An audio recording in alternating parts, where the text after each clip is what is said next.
one of the veteran marketing researchers in India. I had to actually rework my presentation for today's session because I could see some confusions, some chaos that new scholars face. Mr. Pirzada, can you please put your mic on mute? Mr. Pirzada Sabzar. Yeah, because there's a lot of noise in the background. All right, thank you. Yeah, so what I was saying is that after I listened to their speeches, their lectures, I had to actually rework all my presentation for today's session, because when I saw the questions being asked by scholars, I realized that there are some basic confusions, there are some basic chaos that almost all of the new scholars face in their initial phases of their research, and which was obviously reflected by the questions that you were asking to the speakers. So that reminded me of my early PhD days, wherein one of the toughest challenges was how to choose my research topic. And again, the same question, like, shall I go for a newly established research area, or shall I choose the one which has been overly researched and wherein a large literature is available? Or shall I choose something in between? And again, the next challenge was, okay, if I am done choosing a research topic, how shall I kind of pick and choose the key terms out of the plethora of content available there on the literature, there on the internet, there on different online platforms? So considering that, I thought to focus on my today's session on some of those basic confusions that most of the new research scholars face.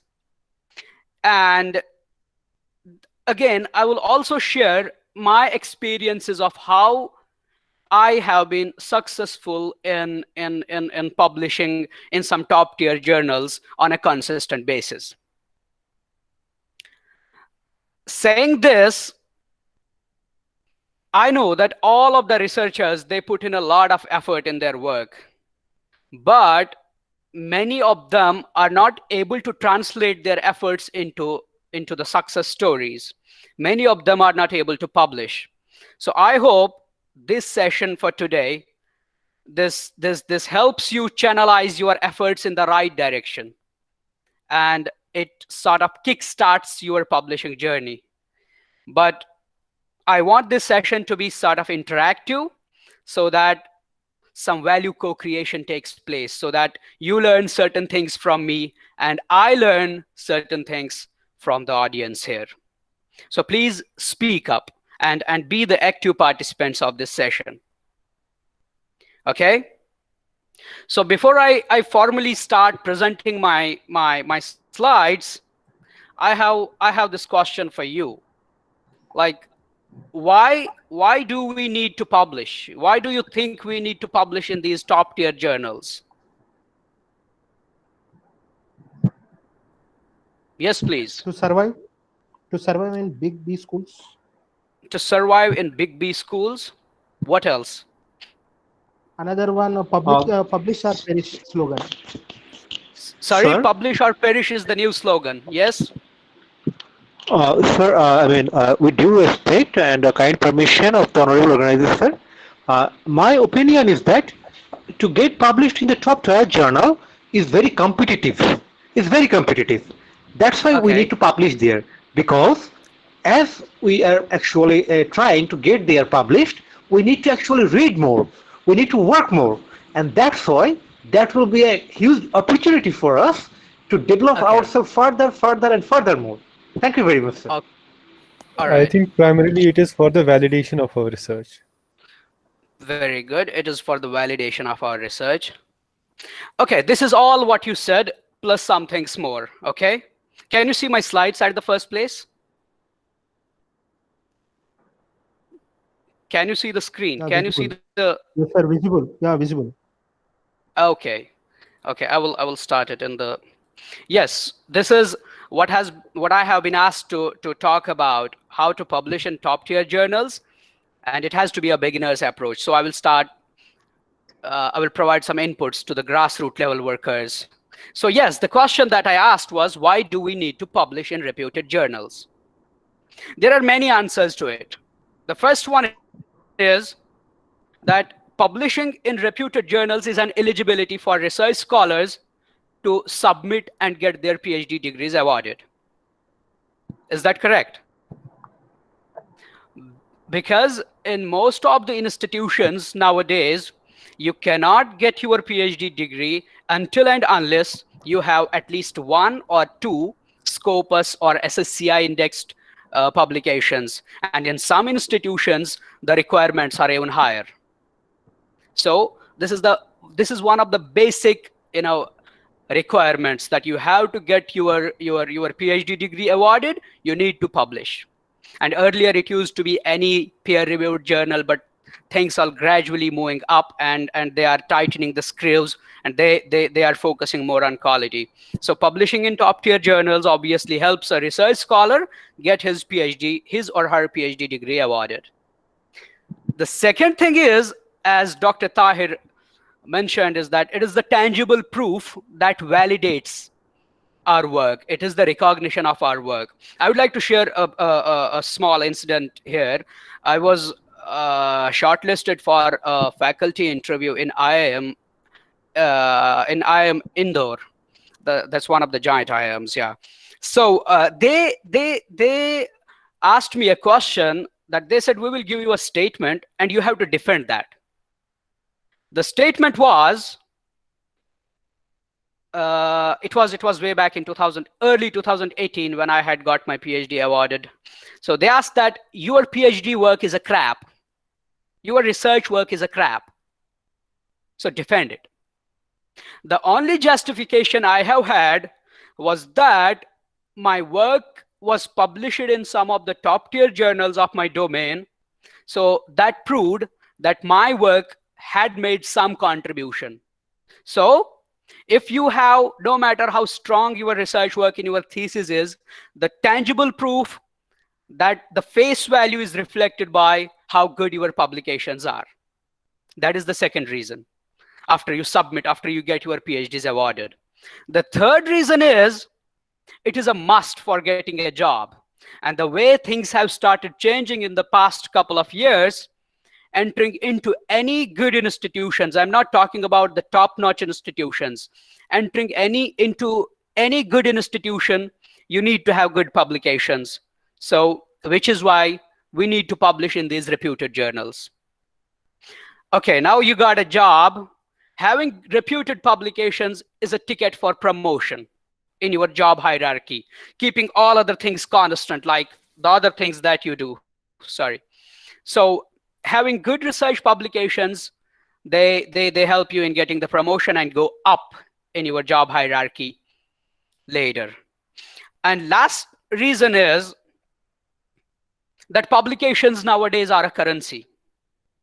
There are some IIMs and other institutions in India and even abroad who pay you around 10 lakh for an A star or an A category publication. 10 lakh rupees for one publication.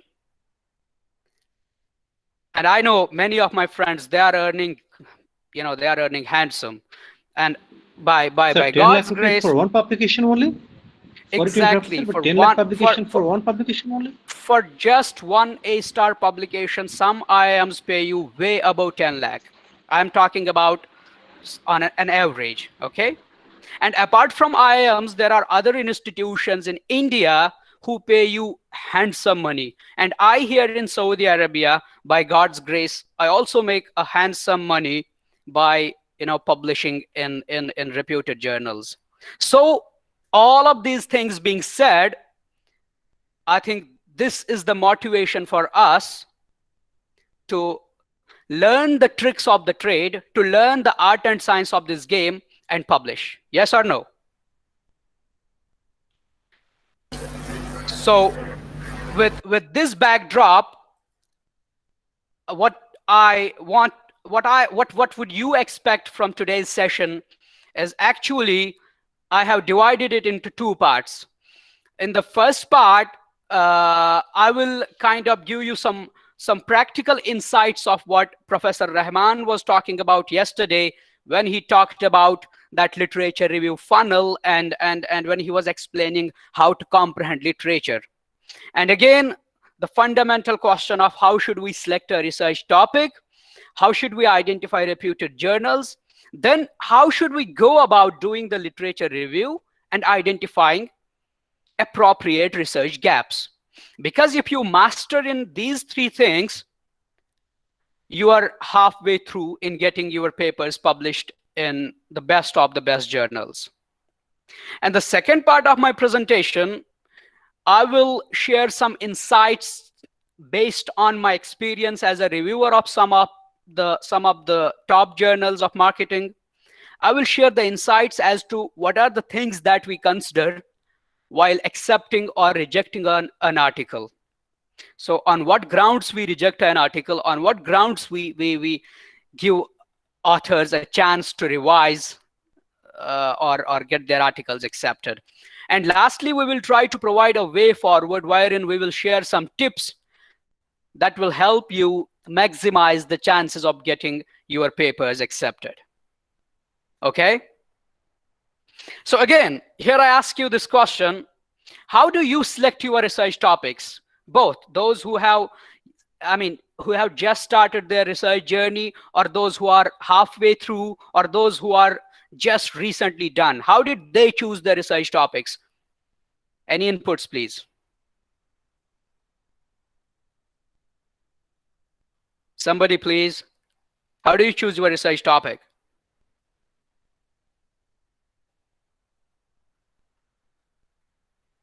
Can you hear me?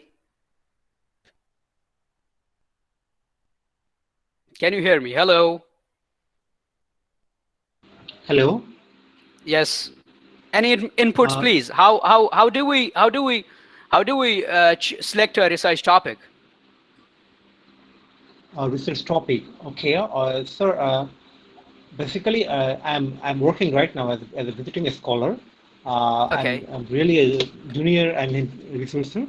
So for me, my thinking is that okay, I should choose such kind of topic that will be very much enjoyable to me, so that I will like the topic very much. In that case or in that scenario, I will not feel that I am actually reading or working. I'll simply feel that okay, I'm playing, and in that sort of phenomena or scenario, so much enjoyment I will get out of that. That I will work more, I will read more, and in that way, it will be possible to actually gather much knowledge out of that sector. Thank you very much, sir. All right, thank you. There's somebody, Ashik Hussain, says it depends on the area of interest and social implications plus novelty. Payal Singh says it is current topics and relevancy of topic. And others say based on future needs, what the future expects, in which we are being mastered. Others say that I'm still in a dilemma, maybe on the basis of interest, strengths in the area, ability, etc. Okay, getting back to my slides. Can you see those?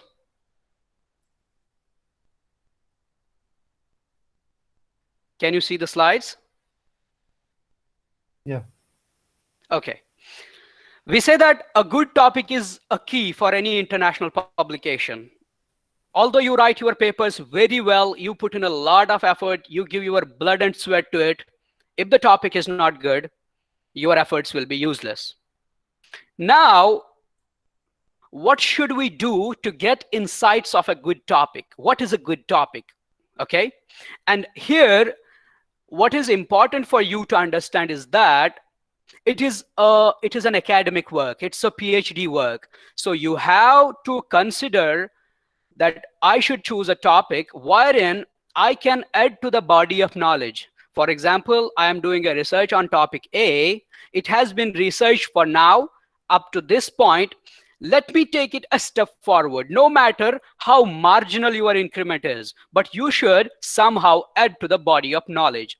Now, how should you get insights about a good topic? First, you should know and follow the top journals in your research area. When I say research area, it is just the broader domain. For example, you are a scholar of marketing, you are a scholar of HR, you are a scholar of finance, general management, accounting, etc. Try to know and follow the top journals in your research area. How do we do that? We will talk about that in a couple of slides.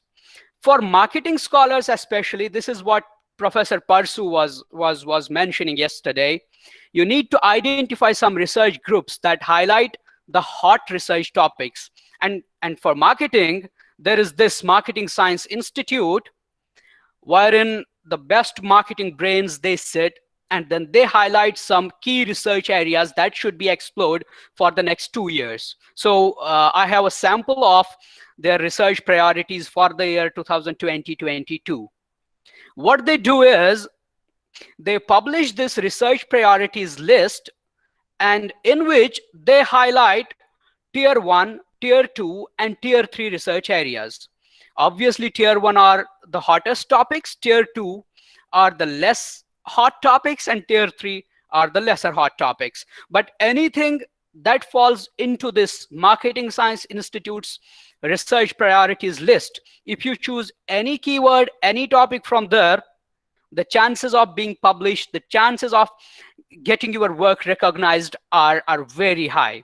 So for example, in 2020-22, they have mentioned the terms like customer value, omni-channel customer journey, customer decision making, etc., etc. And then they give an explanation of it, that what are the things that you should look into. Okay, so I would suggest, I would advise all the marketing scholars to fall in love with this Marketing Science Institute.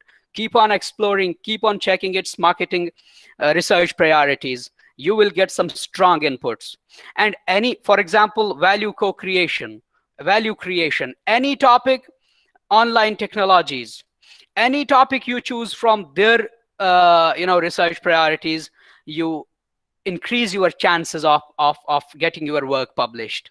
So number one, you identify some research groups that highlight the hot research topics in your area. Because I am from marketing, so I suggested this. Accordingly, scholars from different areas, they should identify their own research groups, which are suggesting some research areas that need an immediate attention.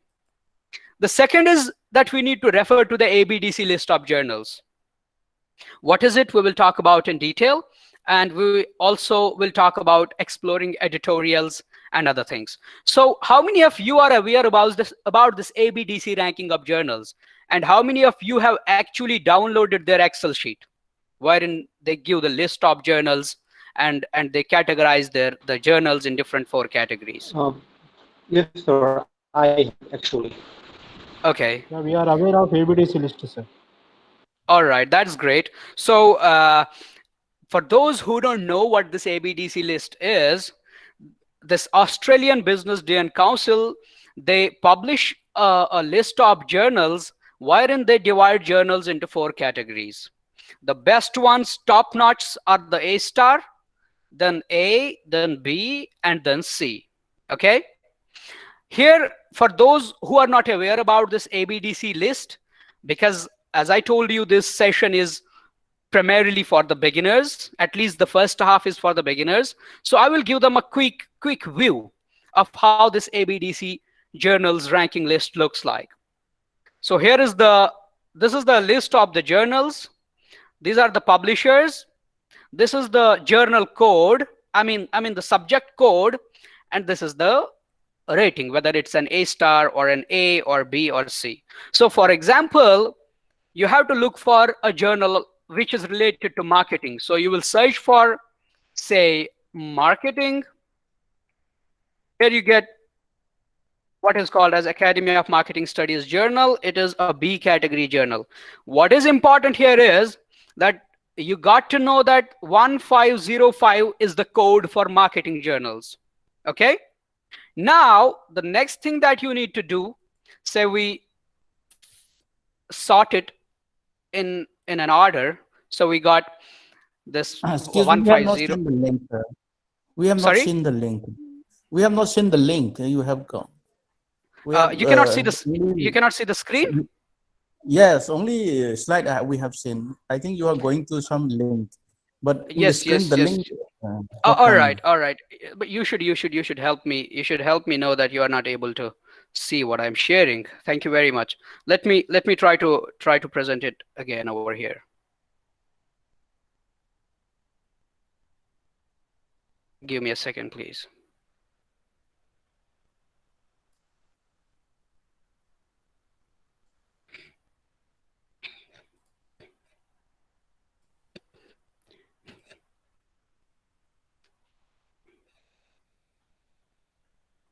Can you see it now?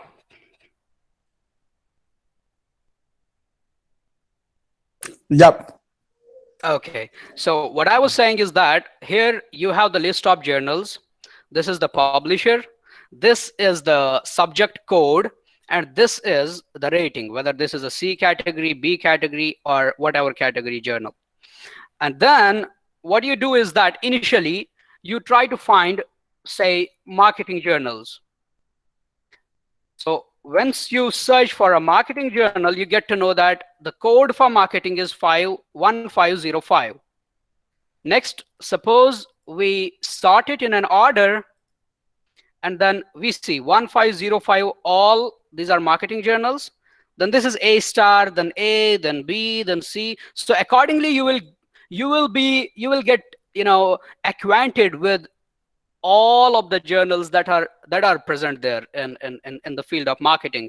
Similarly, 1503 is the code for HR, and etc., etc. You need to search for that, right? So this is the first database that you should approach. Keep on searching for your journals in ABDC ranking. Now the question is, doctor, there are a multitude of journals present in this ABDC ranking, and it's not humanly possible to read all of the journals, to go through all of these journals. Okay, so for that, what I have done is I have identified some key journals that you should follow from the ABDC list, depending upon your subject of research.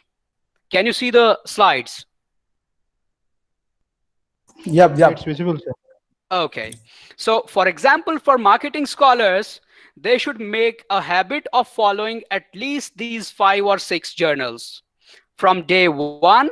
So this is for both the new scholars who are yet in dilemma, like what topics to choose, and for those who are already halfway done or who have recently submitted their PhDs and they are not yet able to get papers published in some top journals. So the first habit that you have to develop is search for these journals one by one on Google. Keep on exploring their recent issues, recent volumes.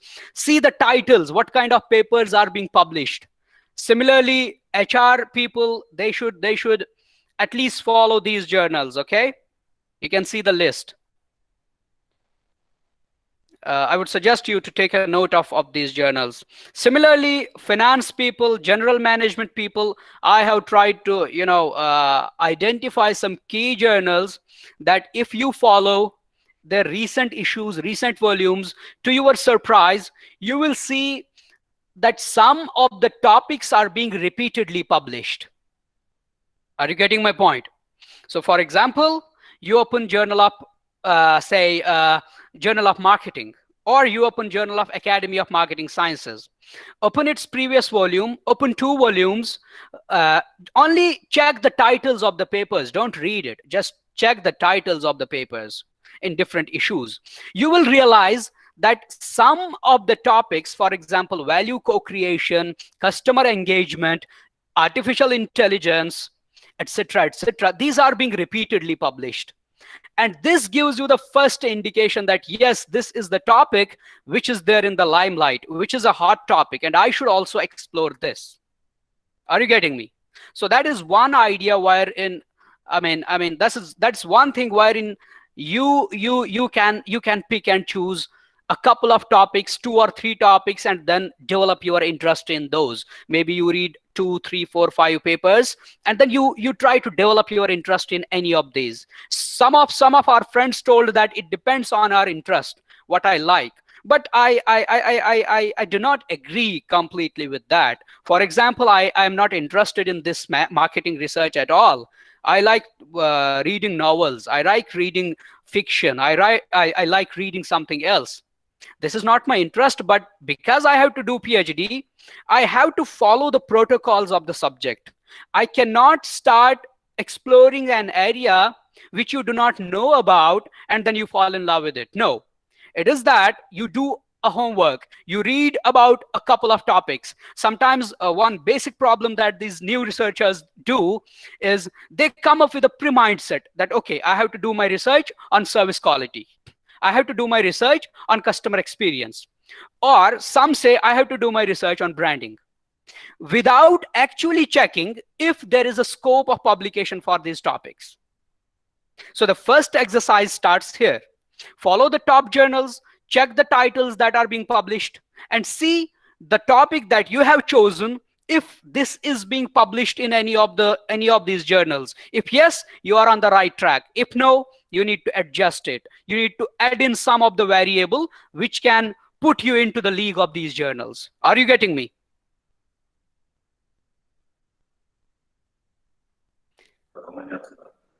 Moving ahead. Yes, sir. Moving ahead, the next idea to get a good research topic is that you should explore editorials and some transforming articles.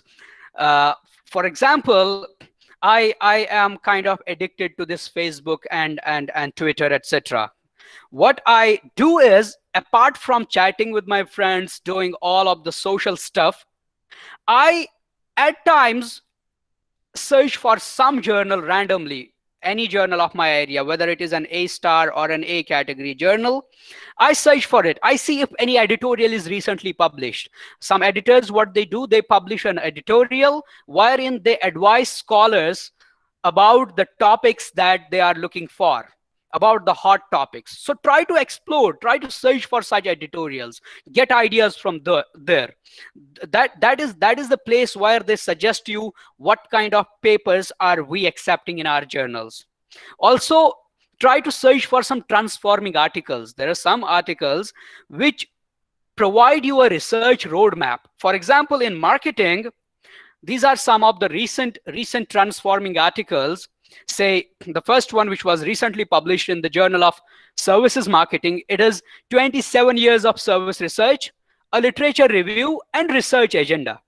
So they will tell you how has service research being done in the past 27 years, where are we right now, and what is the future research agenda. Pick up any of the gaps from there, write a paper on that. I guarantee that will be published.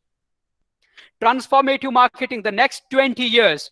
So how is marketing going to proceed in the next 20 years? Pick up the research directions, choose one, write a paper, do proper homework. I guarantee you that will be published. Similarly, the future of retailing by Professor Grewal. Evolution of marketing as a discipline. This is an amazing article by Professor V. Kumar, which was the ex-editor of Journal of Marketing. What has happened so far and what to look out for. And similarly, service research priorities in a rapidly changing context by Professor Ostrom, Parasuraman, etc. So you have to try to find these journals.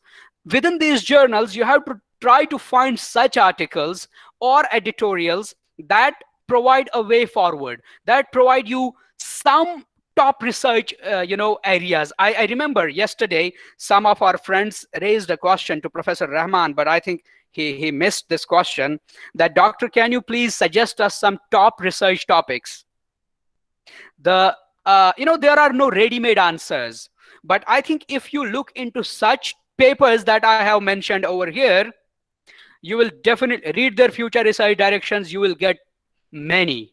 And then while writing your research paper, when you sell your paper, when you say that why am I doing this research, is because this was suggested by the paper in Journal of Marketing, by the paper in Journal of Retailing, or any other journal of your area, the chances of that being sold, the chances of that being approved by the reviewers, by the editor, are high. Does that make some sense? Yes, sir. All right. Moving ahead. Now that you have identified your research area, or those, for example, there are many of my friends who have done their MPhil in a topic which then ultimately they were not happy with. They realized that I should have chosen a different topic. Okay. And others who are in the mid of their PhD journeys, and sometimes they feel it very risky to change the topic. But I tell you what, if you are not going with a good research area, if you are not going with a good research topic, no matter how hard efforts you put, you will not succeed. So the first exercise begins in identifying a good research area. Give it some time while you are in your coursework, while you are watching movies, while you are on Facebook.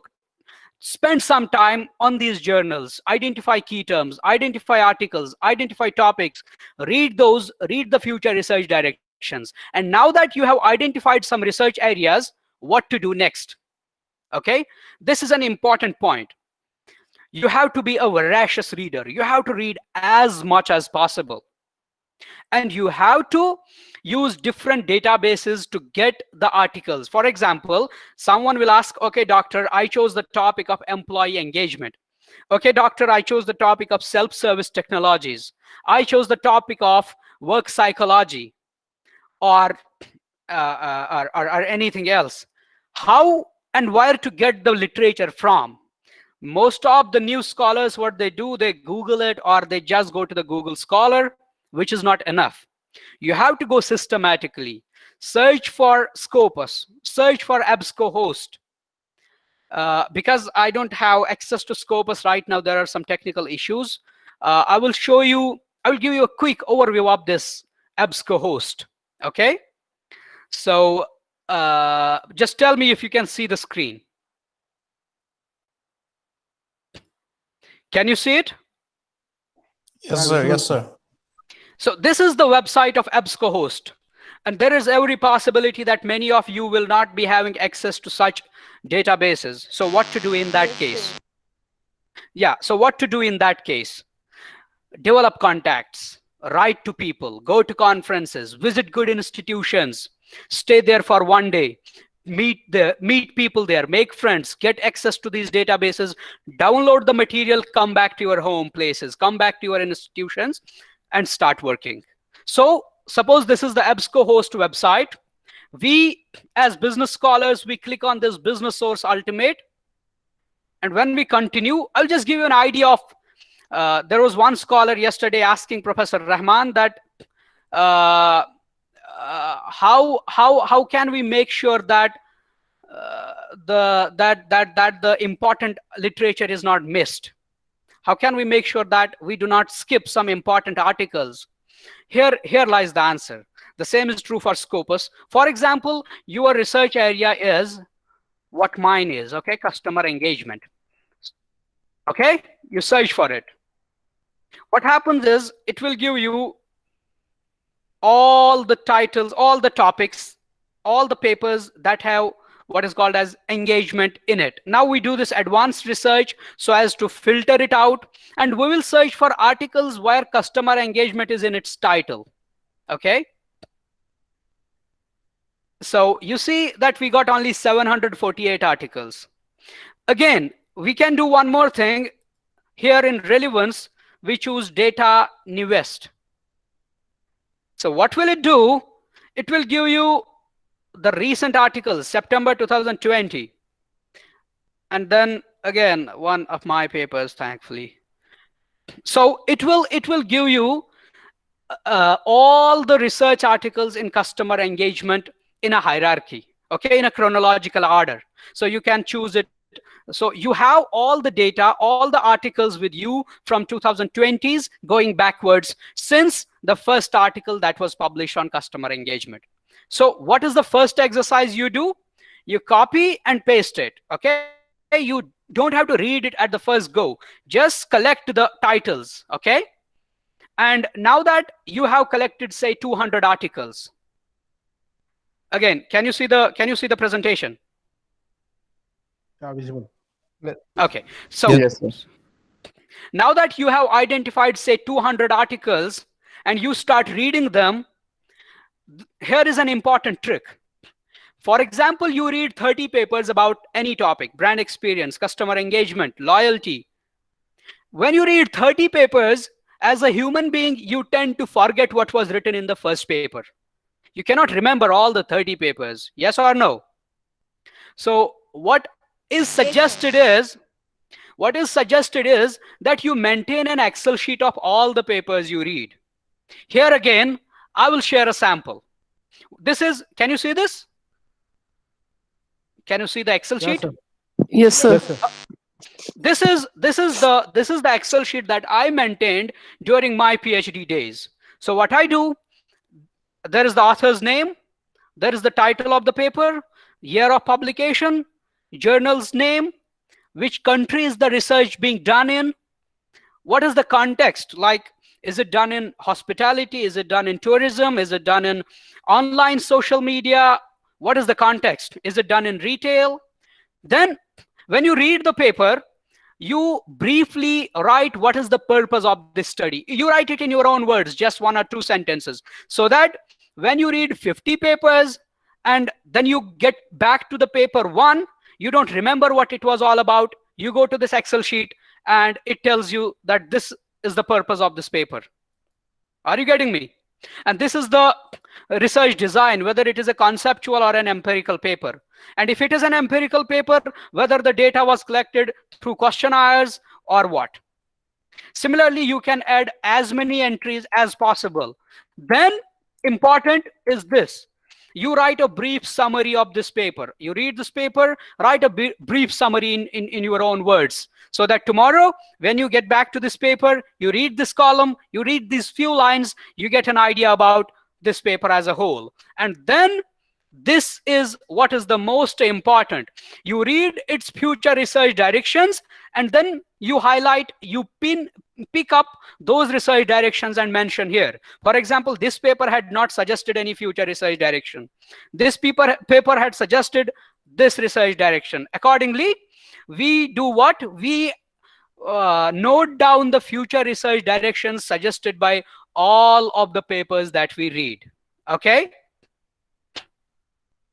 What is the advantage of this? The advantage is that you automatically do a systematic literature review. So you have a systematic, organized database wherein you have papers about your area. Say your area is, say, what is that called as experiential value. So you have all the 200 papers about experiential value in your database. Then you know who are the authors. Then you know which journals publish research related to my area. So you get a channel outlet for your papers. So for example, now you wrote a paper about your area, which is value, experiential value. It will be easy for you to target a journal. Why? Because you know the journals that publish your work. You know which country is it published in. Most of the times I ask some scholars, or I ask as a reviewer, I ask the authors that, why did you do this study in India?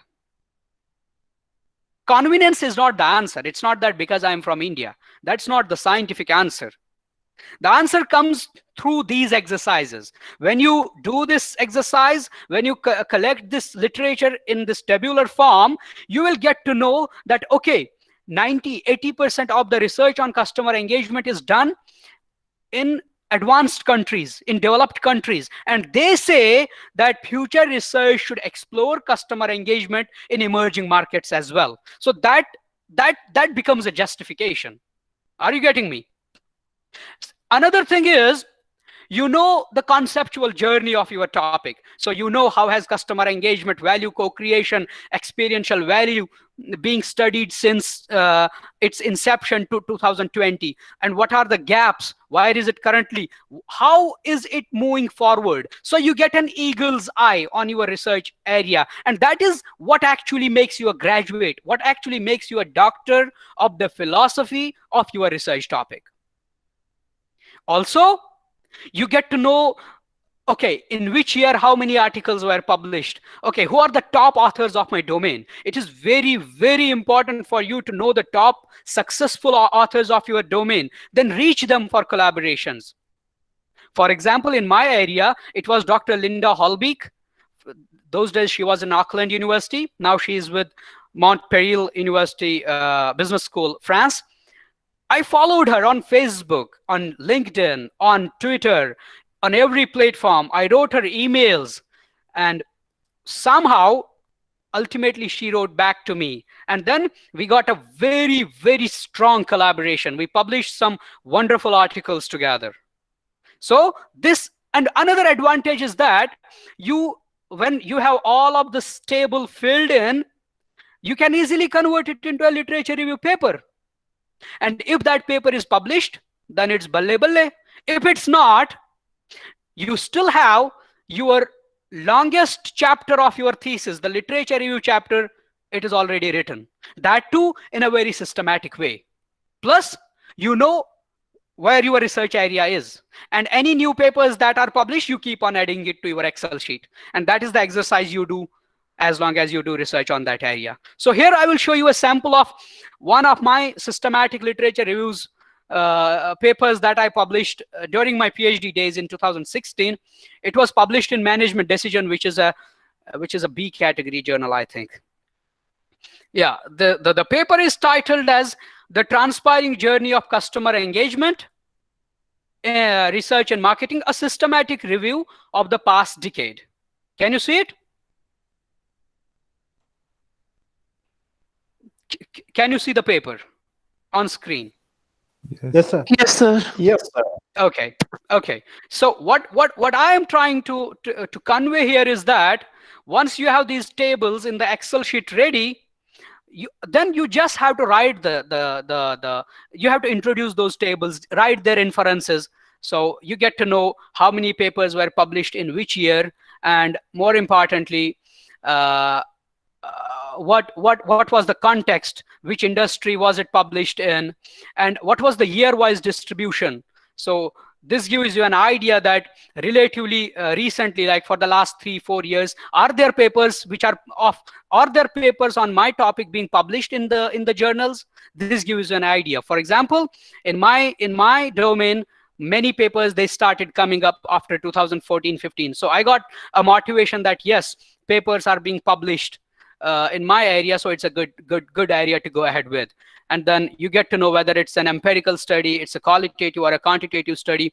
Yes, which countries is it published in, and that gives you a justification of why you should choose India or any other country.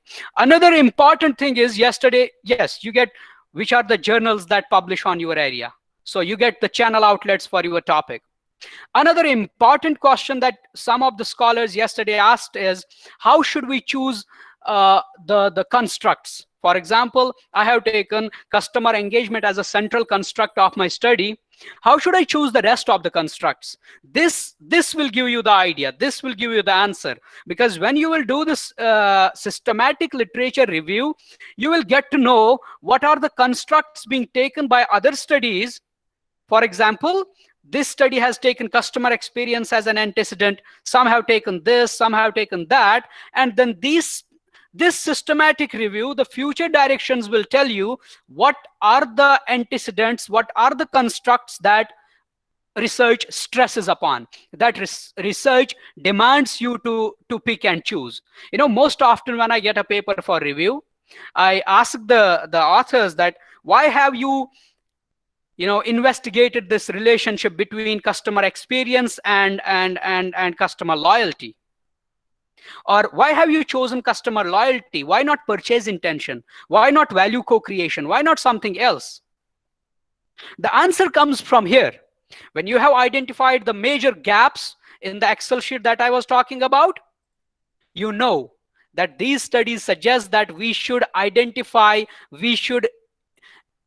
empirically validate the relationship of this construct with that construct in different contexts, say hospitality, healthcare, retail, etc., etc. Are you getting me? Now, I hope you are with me. Yes, sir. Yes, sir. Okay. Now, Yes, sir. now another important issue is choosing the journal for publishing your work. Generally, the logic says that we should aim for high. We should aim for a top tier journal. But for that, you need to have time and temperament and expertise to write a good manuscript. What happens most often is I get papers from different scholars across the world. They say that, doctor, this is my paper. I want your suggestions. And I am planning to send it to an A-star journal, or I am planning to send it to an A category journal.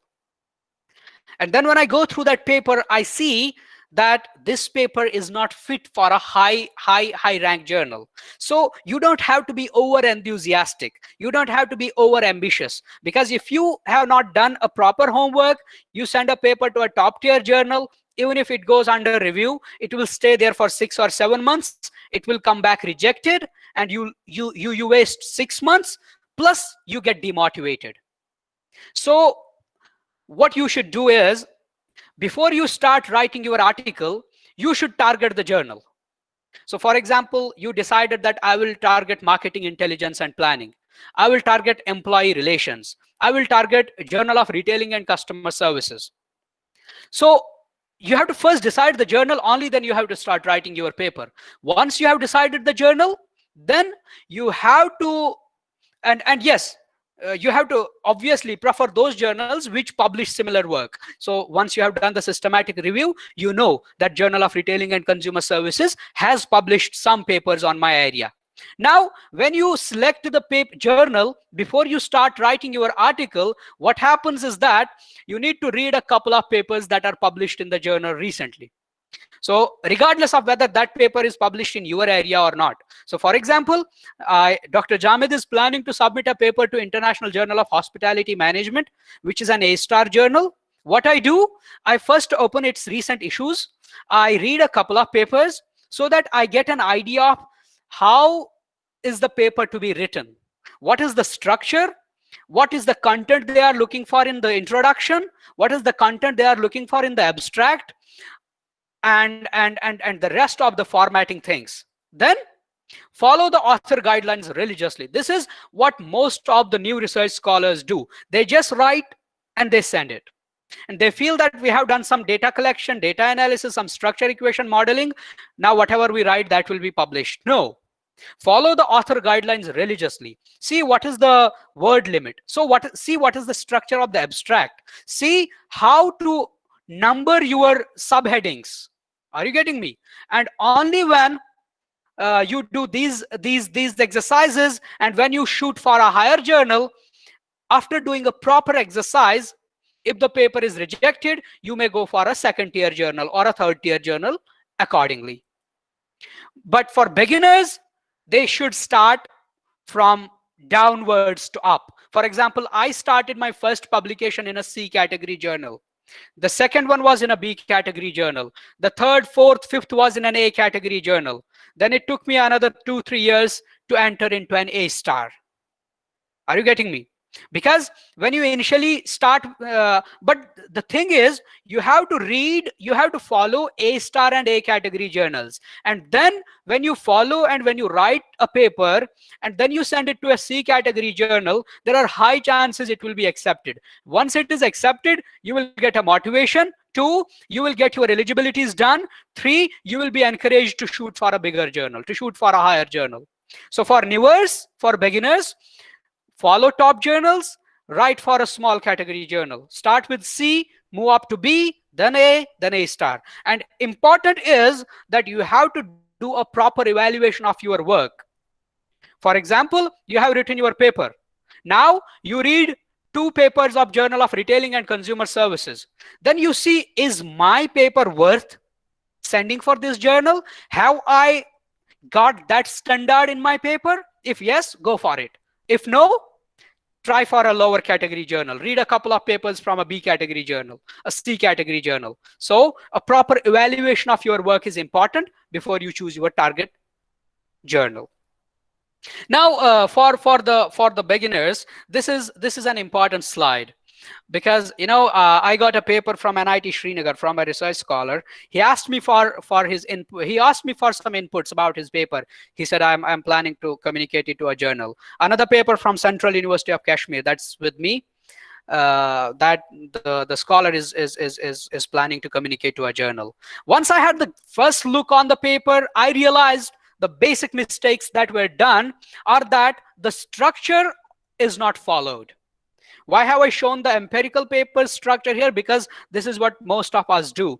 We do some review, we collect data, we do structure equation modeling, and we write a paper.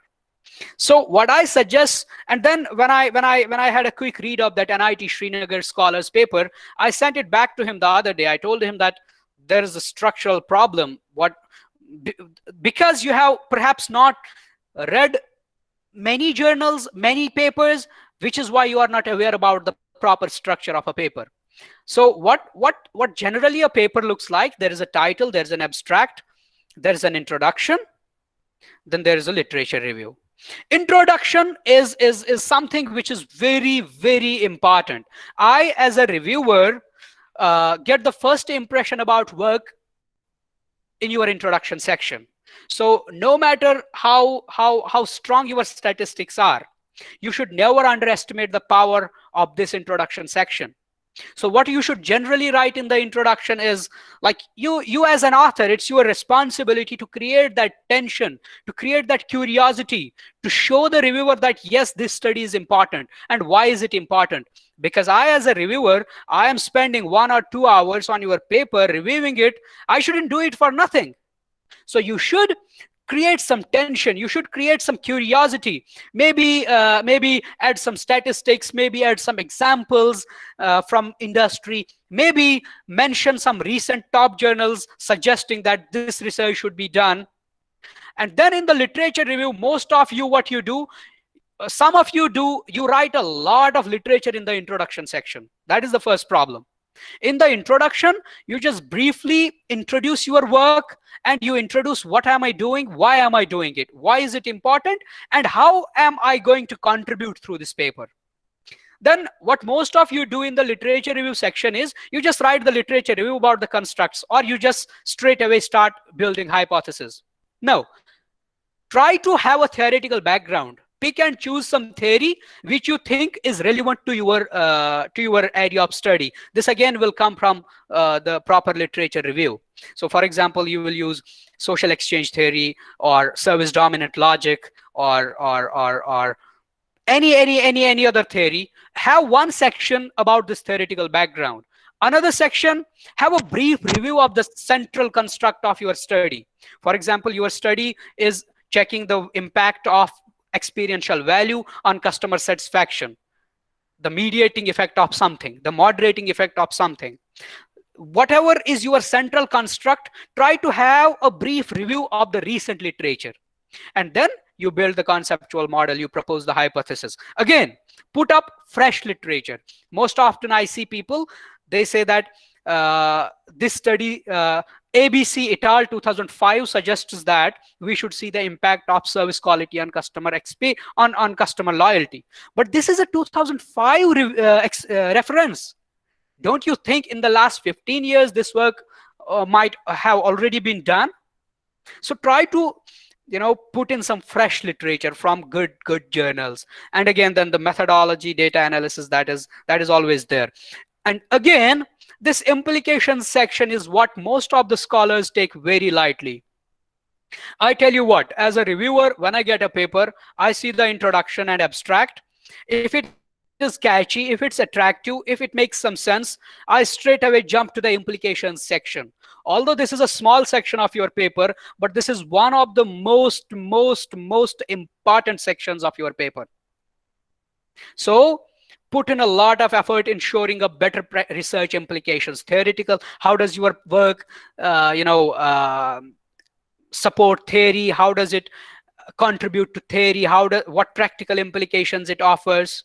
These things again will come when you read 2, 3, 4, 5 papers from top journals. You will get an idea, okay, what is to be written in the theoretical implications.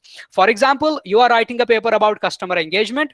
You read a paper on customer engagement from a top journal, see what has he written. Try to, even if you copy and paste some text from there and then paraphrase it, it will still make better sense than taking content from a low category journal. Okay, for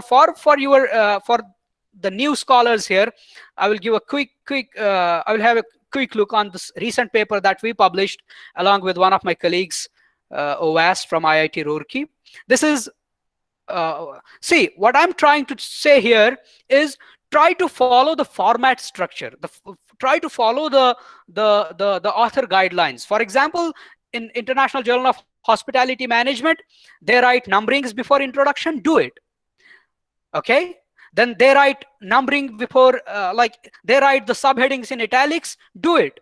So follow the author guidelines religiously. This puts the first impression about your hard work that you have done. Otherwise, it looks that this author is kind of casual in his work approach.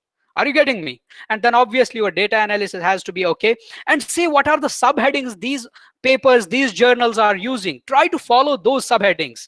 Only when you do that, the chances of gaining the attention of the editor at the first place and the reviewer at the second place are very high. Now again, I'll try to, as I have been discussing, what are the major reasons for article rejection? I will share my reviewers, I'll share my experience as a reviewer. One reason is that it's an overly researched topic.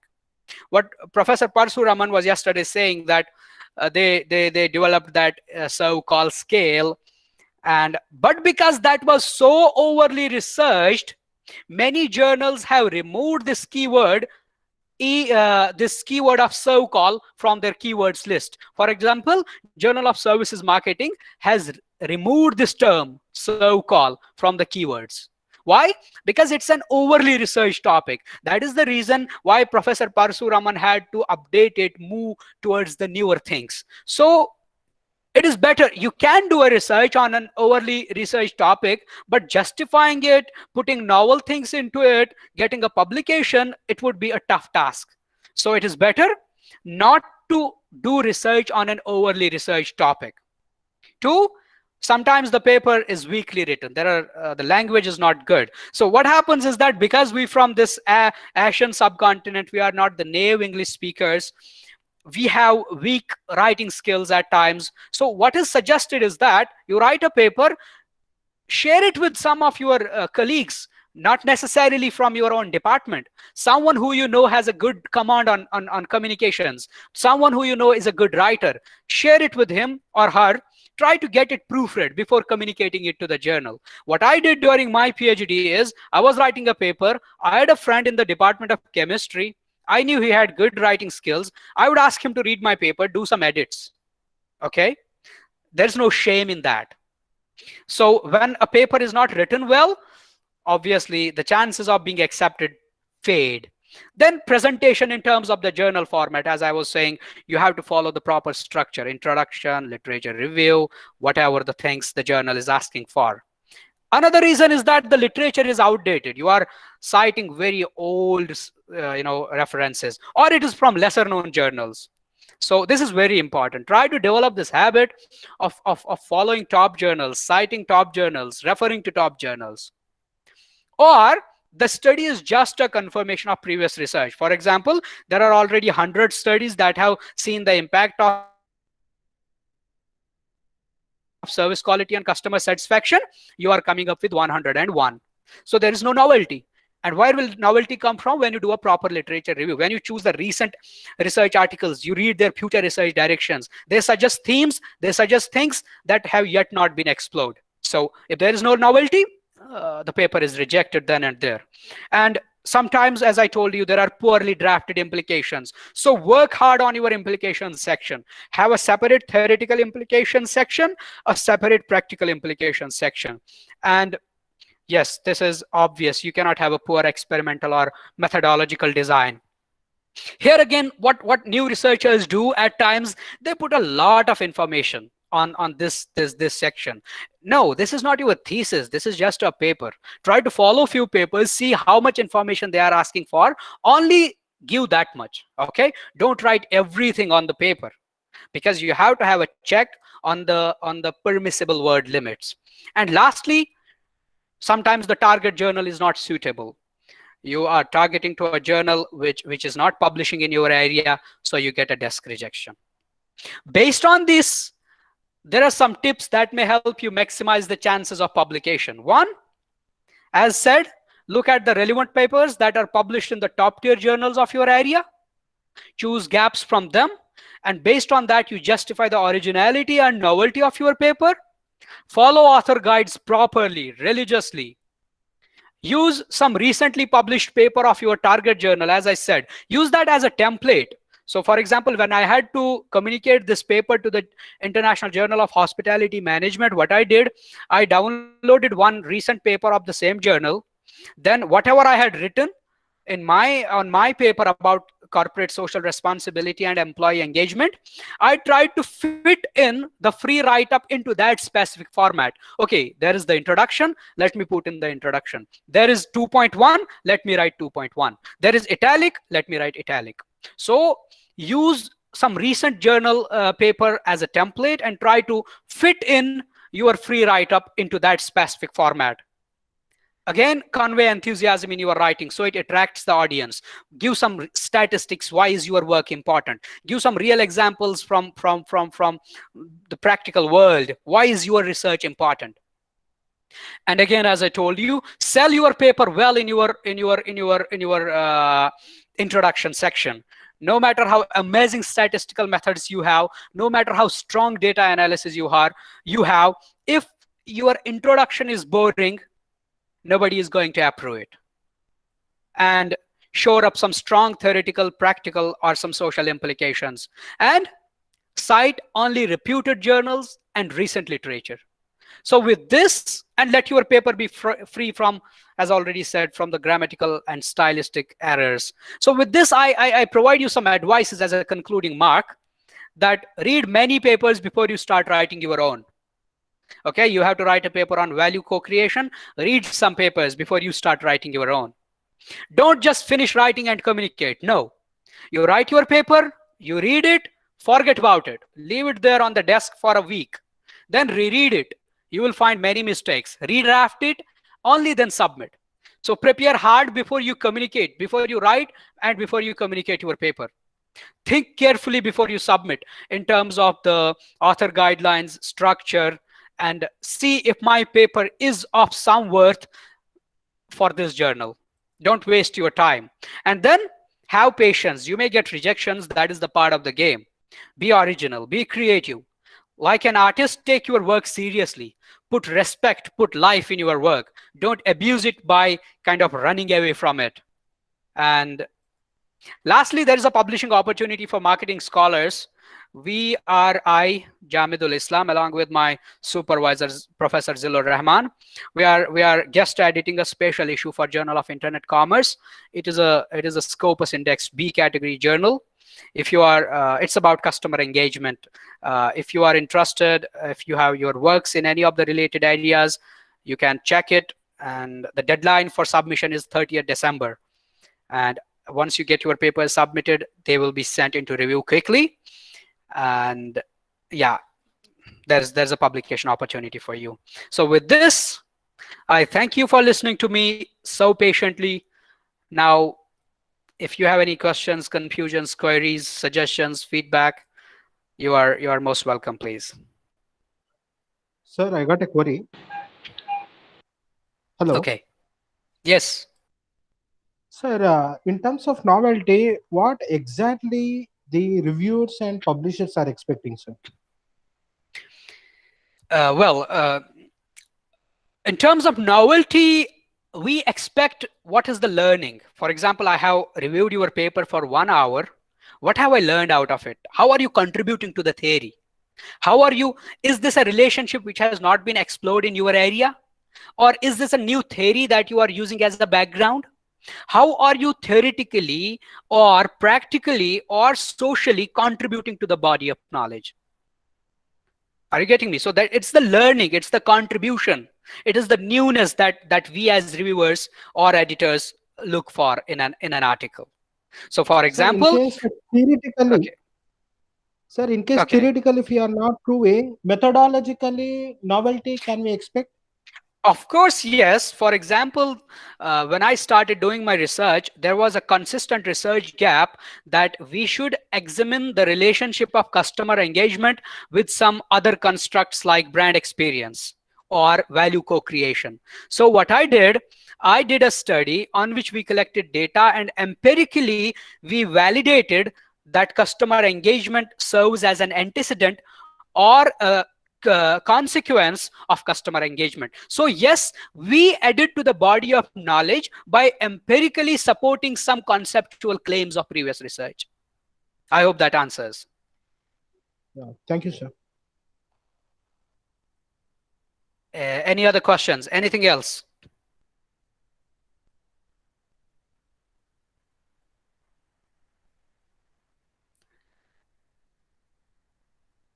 Okay, thank you for being more focused towards potential researchers. All right, I hope. Sorry, excuse me. Yes, please. Hello. So this is Shamim Yes, please. speaking. Anyway, so my question is that, first of all, I don't know, I'm simply missing my words that, such an excellent lecture actually you have provided to us. Okay, it was really so out of, out of my expectation. Anyway, so my question is that at times it's take really very long time to get the article selected. Is there any kind of No, techniques or tricks? Could you please comment on well, this so that we can actually get our article selected in a, shorter period of time? Thank you very much. well, I wish I had that magic wand with me, right? Yeah, I tell you what, one of my papers was under review for 8 months, and after 8 months, I got to know that the editor passed away. So I had to wait for another 6 months. It took 14 months to get a paper accepted. So as such, there are no shortcuts. But yes, if you have done a proper homework, if your paper is written well, I get it as a reviewer. I see it's easy read. It's an easy read. It's a well done work. It's a well written work. I try to review it quickly, send my comments quickly. And if it is boring, I keep it on the desk. Are you getting me? So the trick is to do your homework, write the papers properly, and then leave it there. And another thing is, you have to always follow that 1+1 strategy. So you wrote one paper, you communicated it to the journal, forget about it. Start writing on the other, start working on the other. And while you are working on one paper, keep on exploring what is going to be my next paper. It is not that you are done with one paper, then only you will start thinking of the other. No, work on one paper, keep on thinking of other paper, communicate this paper, forget about it. Okay, it may come in 2 months or 6 months or a year. That's a matter of luck. That's a pure matter of luck. Sir, one more doubt, sir. Yes, please. Sir, before communicating an article to a journal, first of all, is it advisable to write a covering letter to an editor stating about our topic and its importance, rather than storing in a database or repository for 6 months or 8 months? Well, it varies. I have had an interaction with many of the editors. I was privileged to meet Professor Parsuraman in a couple of conferences and many other editors as well.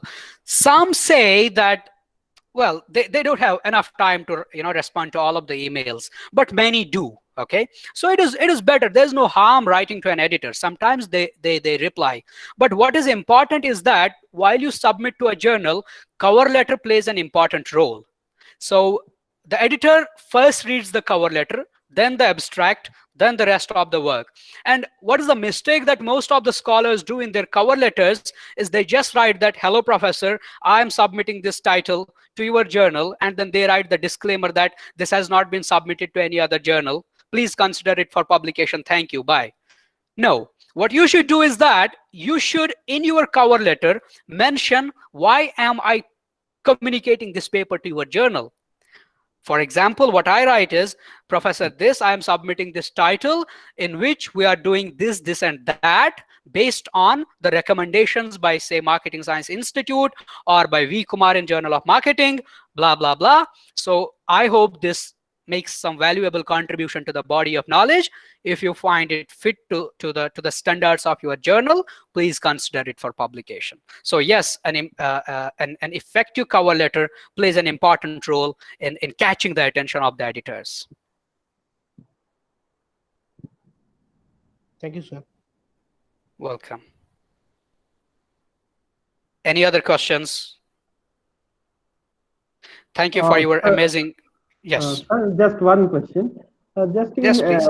Can you give some example how to bring novelty in the research? One or two example that how to bring novelty. Okay. As I told you, novelty will only come when you read some newly published papers from good journals. So, for example, okay, the other questions. Please wait. I will answer them one by one. Yes, novelty comes, for example, when your area of research is, say, brand experience. You have written a paper in which you have conducted a study in the Indian retail sector, and then you have developed a conceptual model, and you are showing how brand love is affected by brand experience, or how brand experience facilitates value co-creation. The first thing you have to make sure is that this relationship is not already explored in retail in an Indian context.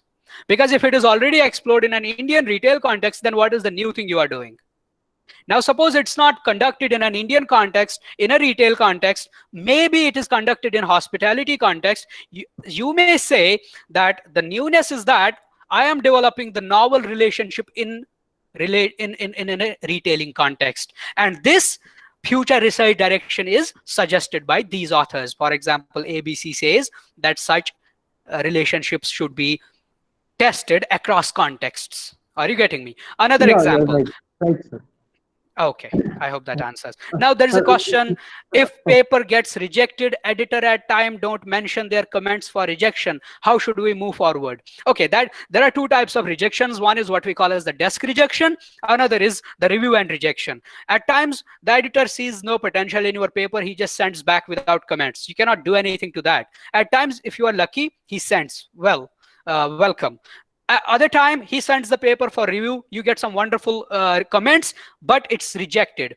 Don't be disheartened. Work on those comments, make the paper better, and move ahead. Choose some other journal. For example, I communicated a paper in one journal. It was under review for 4 months. It got rejected, but it had some amazing comments by reviewers. I worked on those comments. I communicated the paper to telematics and informatics. It had an impact factor of above 3 point something. It got accepted. So if you get a paper rejected with comments, without comments, yeah, it feels bad, but you cannot do anything. If you get some comments, work on it, move ahead. Choose some other journal which you think fits well to your theme of work. I hope that answers.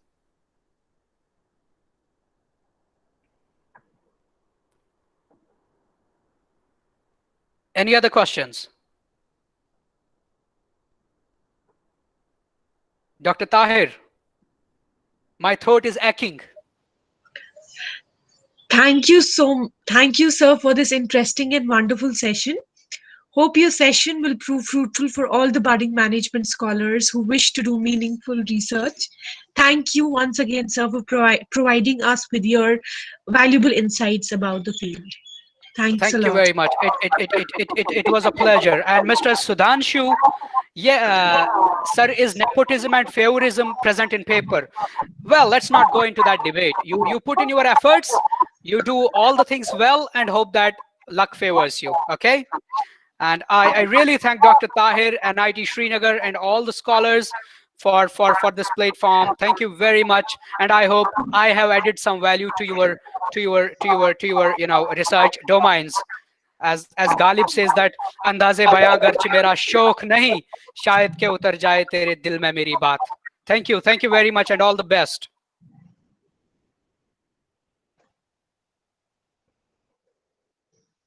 Thank you, Dr. Jamid. Thank you so much. You can again watch all the lectures at on the YouTube channel of nitsrinagar.ac.in, the official channel of NIT Srinagar. I will also mail you the link later and send you all the PPTs of the presenters at the end of the workshop. Thank you so much. Thank you, sir. Thank you. The session will start tomorrow at 11. It will be Dr. Amit Shankar who will be talking about quantitative research in management research. See you tomorrow. Bye. Good evening.